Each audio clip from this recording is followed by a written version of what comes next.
प्रणाम, नमस्कार। बहुत स्वागत है आपका उस कार्यक्रम में जिसका नाम है हे प्रभु आनंददाता।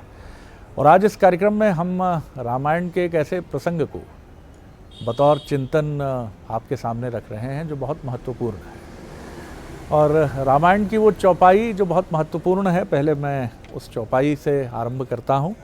रावणु रथी बिरथ रघुवीरा, देखि विभीषण भयउ अधीरा। ये चौपाई युद्ध के चरम पहुंचने पर उस समय की है जब रावण अपने अत्याधुनिक नाना प्रकार की मायावी शक्तियों से संपन्न रथ से सज्जित होकर युद्ध भूमि में आता है। और उसे देखकर सब सोचते हैं कि इसके पास इतना आधुनिक रथ है, लेकिन राम के पास क्या है? यही प्रश्न विभीषण के मन में है और वो अपनी जिज्ञासा चिंता के साथ राम के सामने रख देते हैं।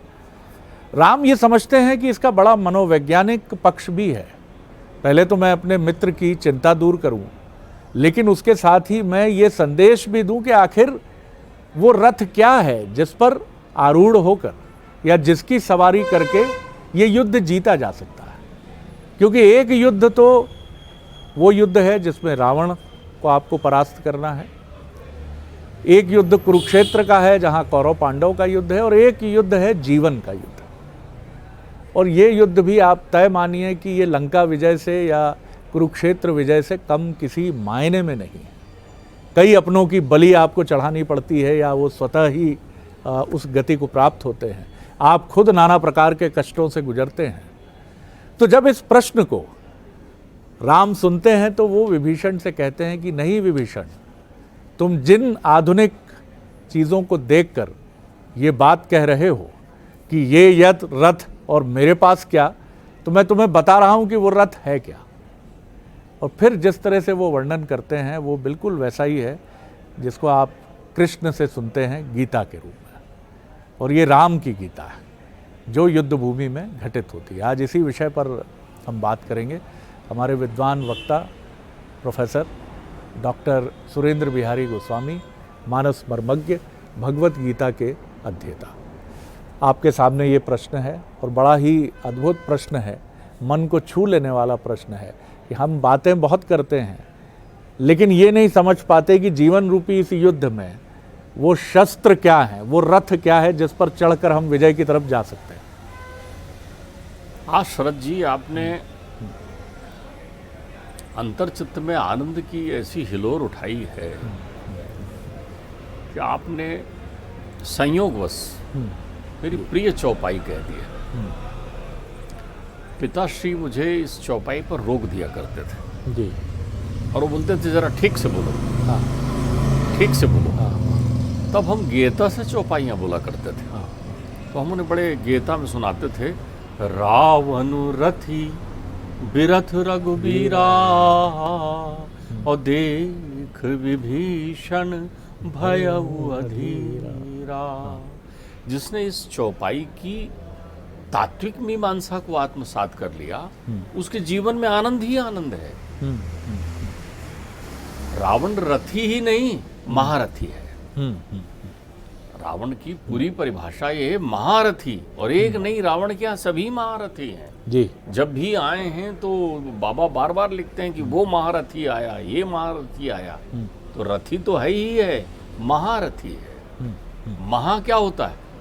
महा ही अभिमान है, महा ही अभिमान है जी। तो वो सारे लोग अभिमान रूपी रथ पर बैठकर आते हैं, लेकिन मेरे परमात्मा मनोरथी। रावण यदि रथी है तो राम क्या है? मनोरथी। मनोरथी, ध्यान रखिए, महारथी और मनोरथी हैं। हाँ, एक रथी है, एक मनोरथी। है। एक बड़ी सुंदर बात कही गई है। विश्वामित्र जो है वो जब राम को लेकर चलते हैं ताड़का इत्यादि के विनाश के लिए, तो वो लिखते हैं कि ये किसमें बैठ के गए?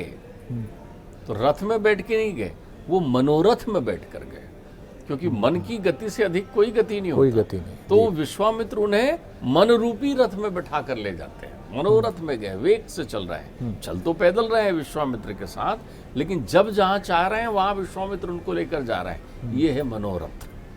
अब देखिए, विभीषण अधीर जरूर हैं, लेकिन विभीषण आए ही हैं मनोरथी से मिलने। राम यदि रथी होते, ध्यान रखिएगा, राम यदि रथी होते तो सीता उन्हें नहीं प्राप्त होती। राम कहीं रथी नहीं है, राम चल रहे हैं तो पदत्राण भी नहीं है, गुरु की सेवा में चल रहे हैं वहां पर, और उससे पहुंच रहे हैं सीता के लिए। उस यज्ञ में भी जब पहुंच रहे हैं तो राम रथी नहीं है, उस यज्ञ में नाना प्रकार के महारथी आए हुए हैं, लेकिन राम रथी नहीं है, वहां तो गुरु जी की सेवा में आए हैं। तो जो रथी होता है उसे सीता नहीं मिलती, और जो मनोरथी होता है उसे सीता मिलती है, ध्यान रखिएगा। वो रथी इस बात के लिए व्याकुल है कि सीता उसे मिल जाए, सीता ही वो आदि शक्ति परमेश्वरी है। रावण काम भावना में नहीं है, ध्यान रखिएगा, रावण तो मद का प्रतीक है, मोह का प्रतीक है। ठीक बात। सीता उसे काम भावना में नहीं चाहिए, वो सोचता है कि ये मैया रानी यदि मेरे जीवन में आ गई तो फिर तो त्रिलोक मेरे लिए तृण समान त्रैलोक ही जानी हो जाएगी। तो वो मैया की आराधना महारथी के रूप में कर रहा है, लेकिन मैया तो मनोरथी को मिल रही है ना। अब देखिए उनकी अधीरता का दूसरा परिचायक देखिए, खुद क्यों आए हैं। वो कहते हैं जिन पायन के पादुकनी, पैर चरण ध्यान है उनको, जिन पायन के पादुकनी, और भरत रहे मन लाई, और ते पद आज बिलोकी हों, इन नैनन अब जाए। वाह। रथी के चरण नहीं देख सकते, चरण तो मनोरथी के ही होते हैं, और मनोरथी के चरण, जो विरत होता है वो मनोरथी होता है, ध्यान रखिएगा। राम अभिमान के विरुद्ध हैं, तो जब वो मनोरथी हैं तो उनके चरण की महत्ता है, चरणामृत उन्हीं का मिलता है। उनके चरण में इस विरत होने के कारण, इस मनोरथी होने के कारण इतना प्रताप है कि उनके चरण की धूल से अहिल्या का उद्धार हो जाता है। राम यदि रथी होते तो उन्हें मैया सबरी के दर्शन नहीं होते, सबरी के मीठे बेर खाने का सौभाग्य मनोरथी को मिलता है, रथी को नहीं मिलता है। राम जिन सड़क से गए हैं, जिन मार्ग से होकर गुजरे हैं, जब भरत जी वहां चल रहे हैं तो लौटते हुए जा रहे हैं, क्यों? वहां पर उन्हें चरण अनुराग मिल रहा है, वो राग मिल रहा है। ध्यान रखिएगा, उनके चरणों का वो चिन्ह जहां देखते हैं, शंख चक्र पद्म इत्यादि, वहीं लौटने लग जाते हैं भरत जी। तो भरत जी से मिलने पर, क्योंकि भरत जी लेकर के आते हैं, राम का रथ लेकर थोड़ी आते हैं, राम का पदत्राण लेकर आते हैं, पादुका लेकर आते हैं, क्योंकि जो व्यक्ति रथी होगा उसको चरणामृत नहीं होगा, उसके पादुका का पूजन नहीं होगा। तो वो अधीर इसलिए नहीं है, वो देख रहे हैं कि अब ये महारथी आया हुआ है, अब परमात्मा जो विरत हैं, विरत हैं, एक रथी है, एक विरत है, तो ये परमात्मा कैसे विरत रहते हुए अपने चरणामृत का प्रभाव इसे देते हैं। उनके मन में अधीरा शब्द आया है, दुखी नहीं हुए हैं वो, अब वो अधीर हैं, देख रहे हैं वो। आपने चौपाई को अगर ध्यान से पढ़ा हो, देख विभीषण भयउ अधीरा, अधीर होना कि अब क्या परिणाम निकलेगा। एक रथी है और एक विरत है, उसे मालूम है कि परमात्मा के चरणों का कितना प्रताप है, परमात्मा की अनंत प्रक्रिया। राम कहीं रथ में नहीं बैठे, रथ में बैठे तो वनवास जाने के लिए बैठे, और रथ में यदि आए हैं वो, तो जब उनका राज्याभिषेक हो रहा था तो उस समय आए हैं। अब देखिए, रथी प्रत्येक मनुष्य है, अब मनुष्य के जीवन में ये रथी और विरत को लेकर आते हैं। जो मनुष्य रथी हैं, अर्थात परमात्मा की कृपा से नाना प्रकार की सारी प्रक्रियाएं प्राप्त है उन्हें, तो उन्हें रहना कैसा चाहिए? अर्जुन की तरह, क्योंकि संसार महाभारत युद्ध है। जब भी आप रथी हों तो उस अश्व की लगाम परमात्मा के हाथ में दीजिए, क्योंकि मेरे परमात्मा मनोरथी हैं। तुम्हारे अंतर चित्त में मनोवृत्तियों में ही महा आता है। तो अर्जुन महारथी नहीं है, अर्जुन उस रथ पर बैठे हैं जिसकी लगाम किसने पकड़ रखी है? भगवान ने। तो हम तो क्या करते हैं कि जैसे ही रथ में बैठते हैं तो हमें लगता है कि अब ये हमारी इंद्रिय रूपी अश्व जो है मन रूपी लगाम से हमारे हाथ में ही है, और देखते ही देखते हम रावणत्व को प्राप्त हो जाते हैं। यहाँ रावणत्व और रामत्व की प्रक्रिया है। अगर आप रामत्व की प्रक्रिया में हैं, जो लोग अपने जीवन में दीनता के साथ जीवन यापन करते हैं, दीनता जिनके जीवन का श्रृंगार है, दरिद्र जिनके जीवन का श्रृंगार है, लेकिन वो परिकल्पनाएं तो संसार में अनंत मनुष्य करता है। तो रथी जो है अपनी परिकल्पनाओं के लिए भौतिक संसाधनों का वो उपयोग और दुरुपयोग करता है जिससे अनाचार पापाचार की अतिवृष्टि होती है। लेकिन जो मनोरथी पथ पर चलने वाला होता है, वो अपनी परिश्रम की बूंदों से परमात्मा पर विश्वास रखते हुए वो सत्कर्म करता है तो रथी से सत्कर्म चूक जाता है, लेकिन जो मनोरथी होता है उससे सत्संग चूकता नहीं है। तो मेरे परमात्मा की उस विभीषण की अधीरता वहाँ पर, एक तो वो श्रवण सुजस कर आए हूँ प्रभु भंजन भवभीर त्राहि त्राहि आरति हरण शरण सुखद रघुवीर, वो कह रहे हैं। तो परमात्मा की अब लीला देखने के लिए अधीर है। जो मनोरथी होता है, विरत होता है, उसके लिए इंद्र भी याचना करने आता है। ठीक बात। इंद्र याचना कर रहे हैं कि परमात्मा आप मेरा रथ ले लीजिए। तो परमात्मा उनकी याचना पर, देवताओं के निवेदन पर सचराचर सृष्टि प्रकट हो जाती है ऐसे व्यक्ति के जीवन में जो विरत रहता है। तो जो भी रथ पर बैठे हैं वो इस बात को ध्यान रखिए कि ये रथ आपको महारथी बना देगा। अभिमान का भंजन करना चाहते हैं तो अपनी लगाम मनोरथी के हाथ में दे, जो मनदर्शी हैं, जो तत्वदर्शी हैं, जो तुम्हारे हृदय की प्रक्रियाओं को जानते हैं। संसार सागर में अनंत सुख के संभावनाएं जब जब बढ़े तब तब आप देखिए मेरे परमात्मा जो हैं उन जंगलों में, उन कांटों के बीच में, मैया भी उनके पीछे जो है बिना पदत्राण के चल रही हैं। लक्ष्मण जी जो हैं वो ये देखते रहते हैं कि इन मार्ग से जहाँ परमात्मा को गुजरना है उसके कांटे उठाकर आपने बिल्कुल ठीक कहा। और जब मैं भी इस चौपाई के भावार्थ को देख रहा था, राम जिस तरह से विभीषण को ये समझाते हैं कि जीवन में जिन भौतिक संसाधनों को देखकर हम कई बार हीन भावना से भर जाते हैं या अधीर हो जाते हैं। हमें ऐसा लगता है कि अरेरा कॉलोनी में घर नहीं है तो जीवन में क्या किया। हम ये देखते हैं कि अगर जीवन में एक शानदार एसयूवी नहीं ली और जिसकी कीमत भी अगर 25 लाख से ऊपर नहीं है तो क्या किया। अगर हमने जीवन में इनकम टैक्स इतना समृद्धि से नहीं दिया तो फिर क्या किया। कुछ यही भाव जिस तरह से वो समझाते हैं कि क्या है धैर्य और विवेक का अर्थ क्या है, बुद्धि सारथी क्यों है इस जीवन की। जी, आप बहुत सुंदर चिंतन कर रहे हैं जी। अब विभीषण के जीवन को जरूर देखें अपन। विभीषण के जीवन में वो सारे सुख थे, सारे सुख थे। अपने भाई का प्रिय भाई है, भाई ने उसकी सुख सुविधाओं को ध्यान में रखते हुए उसके यहाँ मंदिर निर्माण की स्वीकृति दी है।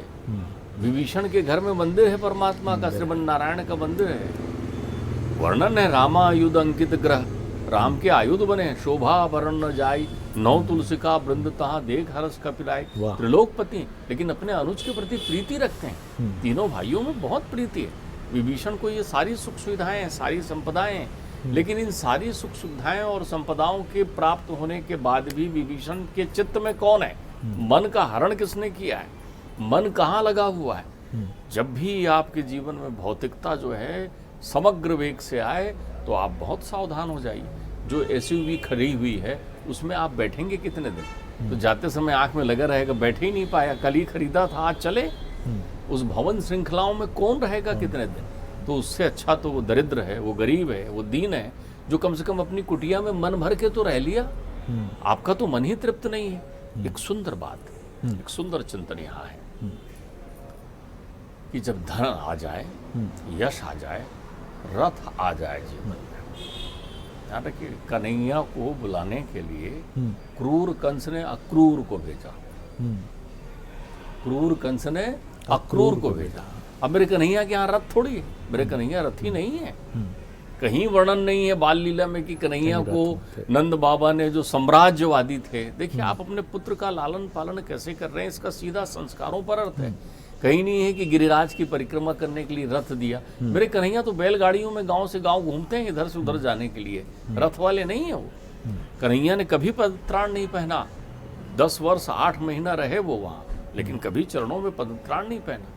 हम तो छोटे से बच्चे को अपने क्षमा करना, लालन पालन के अपने अपने ढंग है। हमारे यहाँ तो बच्चा खड़ा होना शुरू करता है, वो बजने वाले इधर उधर के चूचू जूते ला देते हैं, उनको दे देते हैं, प्रकृति से उसका स्पर्श भी नहीं होने देते, उसे विरथ की प्रक्रिया से जोड़ते ही नहीं है, उसको हमेशा रथी की अनुभूति कराते रहते हैं। तो फिर वो बड़ा होकर महारथी बन जाता है। तो जब अक्रूर जी रथ लेके गए तो उस रथ को देखने के लिए ब्रिजमंडल के सारे ग्वाल बाल वहाँ इकट्ठा हो गए। ये रथ है, ये रथ है। यशोदा मैया से नंद बाबा कहते हैं मंत्री आए हैं अक्रूर जी, रिश्तेदार भी हैं उनके, लेकिन कहते हैं मंत्री भेजा है भाई, क्रूर ने अक्रूर को भेजा है।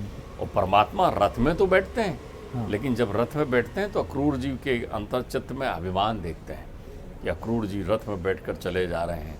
तो मेरे परमात्मा लीला करते हैं। यमुना के तट पर रथ रुकवाते हैं, कहते हैं मुझे तो यमुना में स्नान करना है। तो मेरे कन्हैया दाऊ जी के साथ स्नान करने के लिए जाते हैं। वहाँ क्रूर जी भी कहते हैं मैं भी स्नान करूँगा, और जल में डुबकी लेते हैं। देखिए जल के भीतर की लीला, जल के भीतर डुबकी जैसे ही क्रूर जी लेते हैं तो वहाँ देखते हैं कृष्ण की जगह श्रीमन नारायण को देखते हैं, बलदाऊ की जगह अनंत शेष के दर्शन करते हैं, और बाहर आते हैं। तो जैसे ही बाहर आते हैं तो वो विरत हो जाते हैं, वो विरत हो जाते हैं। तब उन्हें मालूम हो जाता है कि मनोरथी के साथ जा रहे हैं, उनका अभिमान तिरोहित हो जाता है अंतर्चित्त में। तो हम जितनी भी, तो विभीषण के जीवन में सब कुछ है, सारी चीजें प्राप्त है, लेकिन उनका मन तो परमात्मा के चरणों में लगा हुआ है ना, चरणामृत में लगा हुआ है ना, चरण धूल की ओर लगा हुआ है ना। तो पुरुषार्थी जो होता है वो विरत होता है। और एक ने मुझसे प्रश्न किया शरद जी कि अब धनी व्यक्ति के जीवन में सब आ गया, जो चाहिए था, जैसा आपने कहा गाड़ी बंगला घोड़ा बाग बगीचे सारे हो गए, फिर वो परमात्मा का ध्यान क्यों करे। मुनि पुलिस निज शिष्य सन कह पठियो यह बात, वो चिट्ठी दे के बता रहे हैं कि भैया उन्होंने खास खबर भेजा है कि ये छोड़ के परमात्मा के चरणों में अपना मन लगा। रावण को बार बार यही समझाया जा रहा है कि तू रथ से नीचे उतर और विरत के चरणों में अपना ध्यान लगा, ताकि तेरे अंतर्चित्त से अभिमान तिरोहित हो जाए। मूड तो ही अतिशय अभिमाना की प्रक्रिया में है। तो आप ये समझिए, जब मुझसे कहा कि ये सब प्राप्त हो जाने के बाद फिर ईश्वर का ध्यान चिंतन क्यों करते हैं, बहुत आवश्यक है। जब भी धन आ जाए जीवन में तो ईश्वर से यही प्रार्थना करिए कि मैं इस धन का सदुपयोग करते रहूं, कहीं ऐसा ना हो मैं महारथी हो जाऊं। जब भी आपके अच्छी संतान हो जाए तो ये ध्यान करते रहिए, हे परमात्मा कहीं मैं धृतराष्ट्र ना हो जाऊं, मैं धृतराष्ट्र ना हो जाऊं। तो ये लगाम छोड़ना है। महाभारत युद्ध की जय का मूल कारण ये है कि अर्जुन का तो मन है ही नहीं, गीता श्रवण के साथ उसका मना शुद्धेन विद्यते हो गया है। तो उन्होंने अपने मन की लगाम सौंप रखी है, इंद्रियों के आश्रय थाम रखे हैं परमात्मा ने। तो परमात्मा जो है यदि रथी नहीं है तो उनकी लीला देखने के लिए अधीर हैं, क्योंकि विरत ही रथी को पराजित करता है। अगर आपको रथ पर बैठना है तो आप अपने मन के रथ पर बैठिए, और मेरे परमात्मा मनदर्शी हैं तो मनोरथी है। तो यहाँ पर दो दशाएं, विभीषण दुखी बिल्कुल नहीं है, विभीषण अधीर है।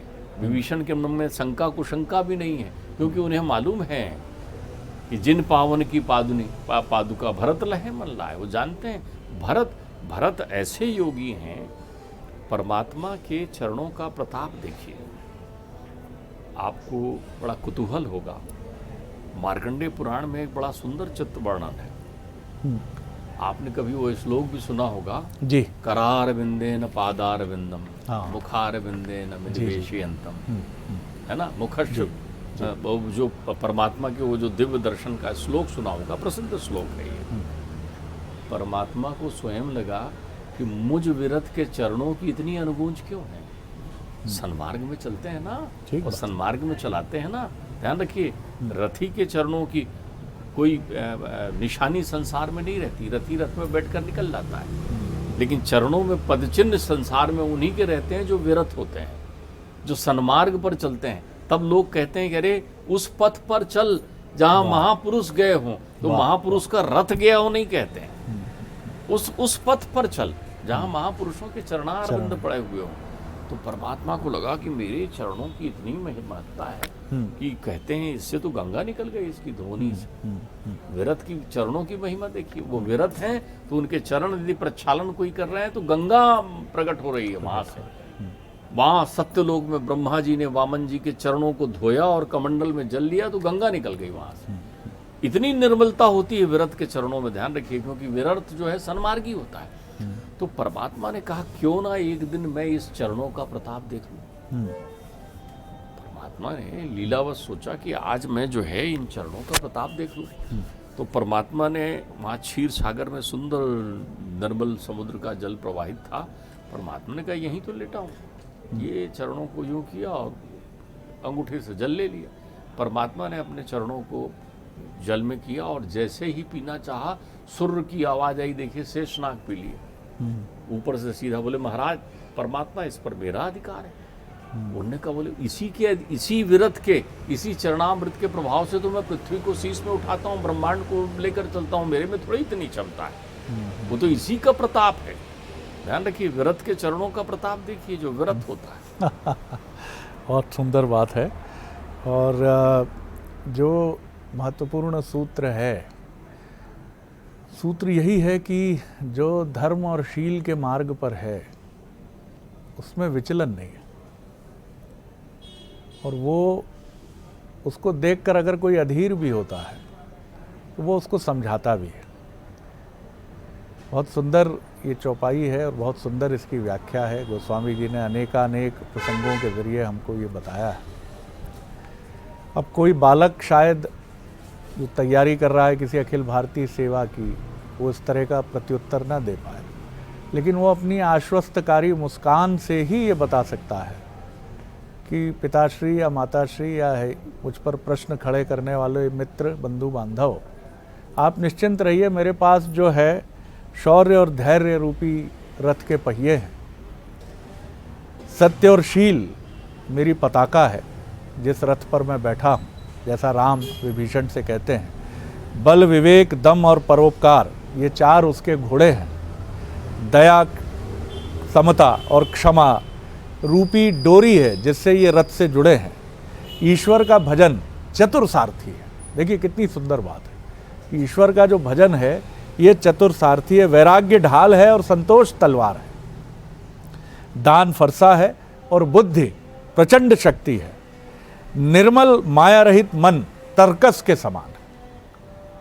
और ये जब उत्तर विभीषण सुनते हैं, या कोई भी सुनेगा, कोई भी ऐसा व्यक्ति जिसको तथाकथित रूप से हम निर्बल मान रहे हैं, हम देख रहे हैं कि इसके तन पर कीमती वस्त्र नहीं है, पैरों में ठीक से इसने चप्पल या जूते भी नहीं पहने हैं, चेहरा भी इसका वैसा प्रतीत नहीं हो रहा है, लेकिन नहीं, अगर आप इस मार्ग पर हैं तो ये शस्त्र इससे बड़ा शक्तिशाली रथ इस ब्रह्मांड में नहीं है। बहुत आनंद आया और इसी मार्ग के साथ आप आगे बढ़ें। गोस्वामी जी कुछ जोड़ना चाहें आप? मैं इसमें एक विशेष चिंतन मेरे प्रक्रिया में ध्यान आया था। एक तो आपने जो ये आगे की चौपाइयों के अर्थ बताए जी, खड़ग संतोषा, इसमें बड़ा महत्वपूर्ण है। महत्वपूर्ण है। आज संसार को इसकी आवश्यकता है। यदि आपके पास तलवार भी है तो संतोष की है, अर्थात आप तलवार से तृष्णाओं का नाश करिए, सही बात, आप असंतोष को काटिए, आप उन प्रक्रियाओं में अपनी प्रक्रिया करिए। दूसरी बात यह है कि जो लोग विरत रहते हैं, रथ जो है एक वैभवता का प्रतीक है, लेकिन विरत रहना जो है वो प्रभुता का प्रतीक है। ध्यान रखिए, वैभवता और प्रभुता में बड़ा अंतर होता है। प्रभुता जो है, अगर आपके जीवन में प्रभुता की प्राप्त हो गई तो इसका मतलब हो गया खड़ग की संतोष की तलवार आपके हाथ में आ गई। ठीक। और यदि संतोष आपके जीवन में खड़ग की तरह है तो माया के हर बंधन कटते चले जाएंगे और तृप्ति आवेग आपके अंतर चित्त में रहेगा। तो संतोष, धैर्य, क्षमा, शीलता, ये जितने भी गुण हैं ये सब मन रूपी रथ के ही है। परमात्मा विभीषण को यही समझा रहे हैं कि मन रूपी रथ के दर्शन करना। बिल्कुल ठीक बात।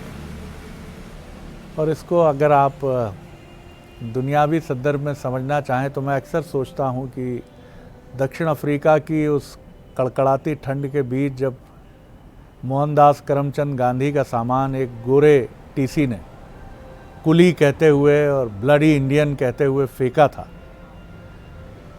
तो उस क्षण महात्मा गांधी ये भी सोच सकते थे कि इसके दांत तोड़ दूं या कहीं से एक बंदूक हासिल करके इसके सीने में 4 गोलियां उतार दूं। वैसे भी फिरंगी है, हमारे देश पर इन लोगों ने शासन किया हुआ है और मुझे फांसी हो जाएगी, बात खत्म हो जाएगी, क्या फ़र्क पड़ता है। लेकिन वो नौजवान ठिठुरता हुआ, अपमान था, चेहरा स्याह था, जर्द था, लेकिन वो बैठा रहा। और यही वो भाव है जिसका गोस्वामी जी ने वर्णन किया। इन्हीं से वो संचालित हुए। वही धैर्य, वही संयम, वही तप, और उन्हीं सारी चीज़ों को ध्यान में रखकर उन्होंने एक ऐसी लड़ाई शुरू की जिसमें वो महारथी नहीं थे, वो मनोरथी थे। और मनोरथी थे इसीलिए वो भारत ही नहीं, दुनिया के अहिंसा पुरुष के तौर पर पहचाने गए और कभी भी उनका ये दर्जा उनसे कोई छीन नहीं सकता है। तो आपको और हमको ये तय करना है कि महारथी होना है या मनोरथी होना है। जी गोस्वामी। एक मुझे आपसे आपकी वृतांत चर्चाओं को सुनते हुए सुंदर समाप्ति वर्धक सूचक एक हुआ है। आप तो रथ की बात कर रहे हैं, जीवन में उस पर भरोसा रखिए, ठीक बात, चिंतन रखिए। बिल्कुल सही। बाबा लिखते हैं सकल सुमंगल दायक, ध्यान रखिएगा यहाँ भी, सकल सुमंगल दायक रघुनायक गुणगान और सादर सुनहि से तरे ही भव। भवसागर है संसार में, सारे प्रकार को पार कर लेंगे। कैसे पार करेंगे? सादर सुनहि से तरे ही भव और सिंधु बिना जल जान। यानी वहां भी रथी की प्रक्रिया नहीं है, आप बिना जहाज के पार हो जाओगे। तो ये सही कह प्रक्रिया रहे हैं। है। और देखिए कितना सुंदर साम्य है कि गांधी को देखकर भी कितने लोगों ने सोचा होगा कि ये अधनंगा फकीर क्या स्वतंत्रता दिलाएगा भाई। गोल मेज कॉन्फ्रेंस में तो ये कहा ही जाता है कि कौन आया है भाई, अधरंगा फकीर आया, उससे बोलो जरा ढंग के कपड़े पहन कर आए, वो लंदन में है, तरीके से आए जरा, लकुटी पकड़े हुए, घुटन्ना धोती पहने हुए। लेकिन क्या जीवन में जरूरी है? क्या उनको फोर्ड में बैठ के जाना था? वो 3 पीस पहनते जिन्ना की तरह तो ज़्यादा प्रभावशाली होते। ये जीवन का सार है जिसको समझना बहुत आवश्यक है और यही सबसे महत्वपूर्ण चीज़ है। इसीलिए फ़कीरों के सामने ये दुनिया हमेशा नतमस्तक हुई है, अपने तमाम वैभव के बाद भी। बहुत धन्यवाद गोस्वामी जी। अगले एपिसोड में एक और नया विषय लेकर उपस्थित होंगे। प्रणाम, नमस्कार।